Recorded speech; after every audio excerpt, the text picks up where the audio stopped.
It's early, heading to the lake. Nothing but setting the hook on big bass on my mind today. Come along, take a ride in the boat as we leave life on the bank in pursuit of that next heart racing blow up, followed by an acrobatic jump. We're going bass fishing today. One tree, one freaking tree.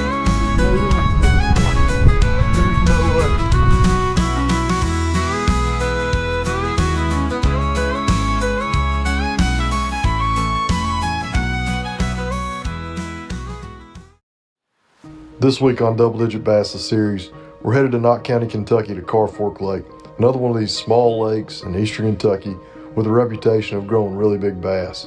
You know, as you come in over the mountains, it's crazy to see the amount of dirt that was moved, you know, when they mined this country. You know, Knott County was the site of the original introduction of elk way back in 1997 as part of a restoration effort in eastern Kentucky. One of the most successful Kentucky Department of Fish and Wildlife projects ever. It is being hailed as an historic day in the mountains of eastern Kentucky. Nearly 4,000 people turned out to watch as state fish and wildlife officials released 7 elk into the woods. A large and successful restoration project began near the Knott-Perry County line to bring elk back to eastern Kentucky for the first time in 150 years. So if you've been here a while, you already know what we're getting at.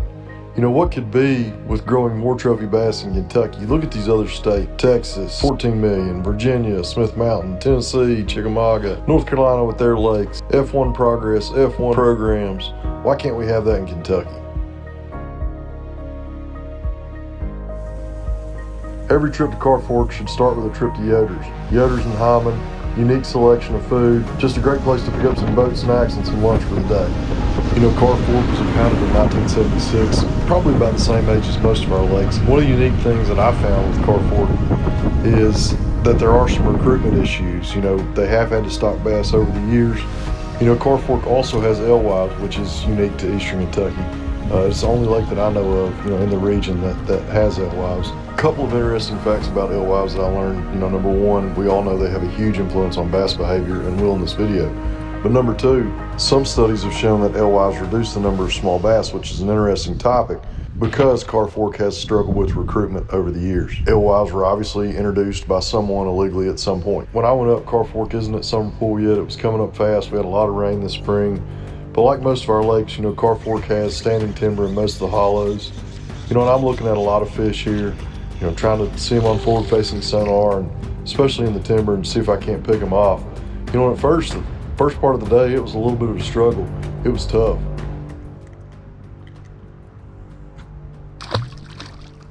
The fish didn't cooperate, weren't finding them where I expected to find them, you know, so we had to make a move.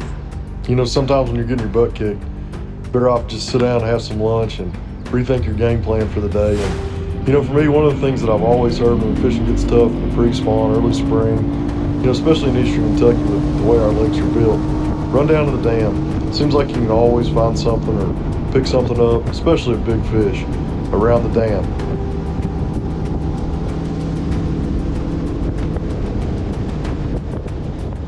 And on this day, that's how it works out.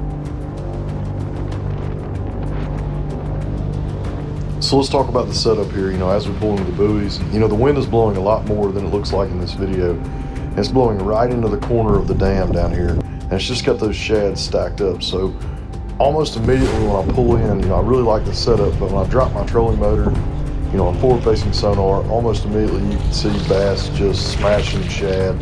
You know, I assume these are alewives.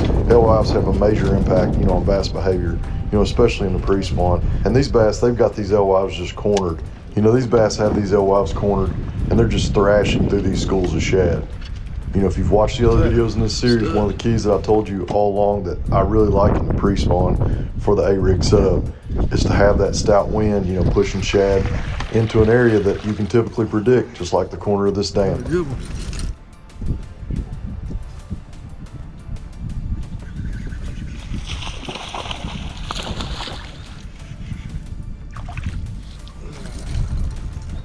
Solid.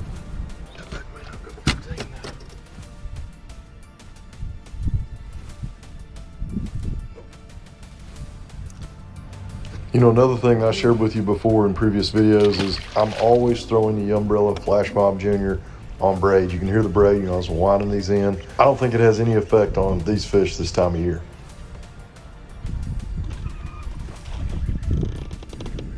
You know, one of the things I haven't talked a ton about through this series is the amount that I'm leaning on forward-facing sonar.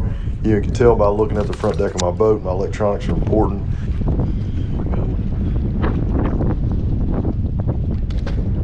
You know, after undoubtedly somebody else has already been through here with an Alabama rig of their own, you know, sometimes on forward-facing sonar you get a reaction and a follow, and you have to twitch it or give it a little bit of action to make those fish commit. So, you know, it's just something to keep in mind. Forward-facing sonar is such a great tool. You know, a lot of those fish, especially as you get later into the spawn, they'll just swim with that A-rig. You know, in Carr Fork's heyday when it was growing the really big bass, the grass was really prevalent in the lake, and I don't see as much hydrilla these days as I did at that time. You know, local biologists claimed that it was never sprayed, but instead, you know, muddy water persisted throughout one spring and really knocked the hydrilla back. You know, when it comes to hydrilla control in eastern Kentucky, it seems like muddy water for an extended period of time is the only thing that really knocks the hydrilla back. Pretty good day, 15 pounds. You know, and for us bass anglers, we're opposed to any hydrilla removal because if you look it up over the history of time in Kentucky, our big bass lakes had grass at the time they produced big bass. You know, Carr Fork's one of my favorite lakes. I don't get up there too often, but the times that I do and I hit it right, you know, it always seems to produce some quality fish. You know, on this day, had probably 15, 16 pounds. It was a really fun day, caught a lot of quality fish. It was just busy all day catching fish and just can't complain when you get a day like that on the water in eastern Kentucky.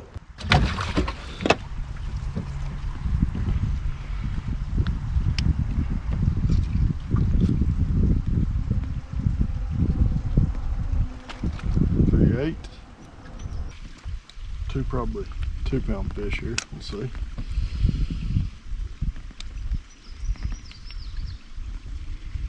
$2.10. Really appreciate you watching this video and hopefully all 3 videos in this series. Gonna have more videos coming. Yatesville, got some other small lakes we're gonna visit. Gonna run this series for about 2 years and see what we can stumble up on. See if we can't run into one of those double-digit bass in the state of Kentucky. As always, I'd appreciate you to like, subscribe, and share this video. Last one. Love to hear from you. What'd you think about this video? Hit me up in the comments. 214. So 16 pounds today.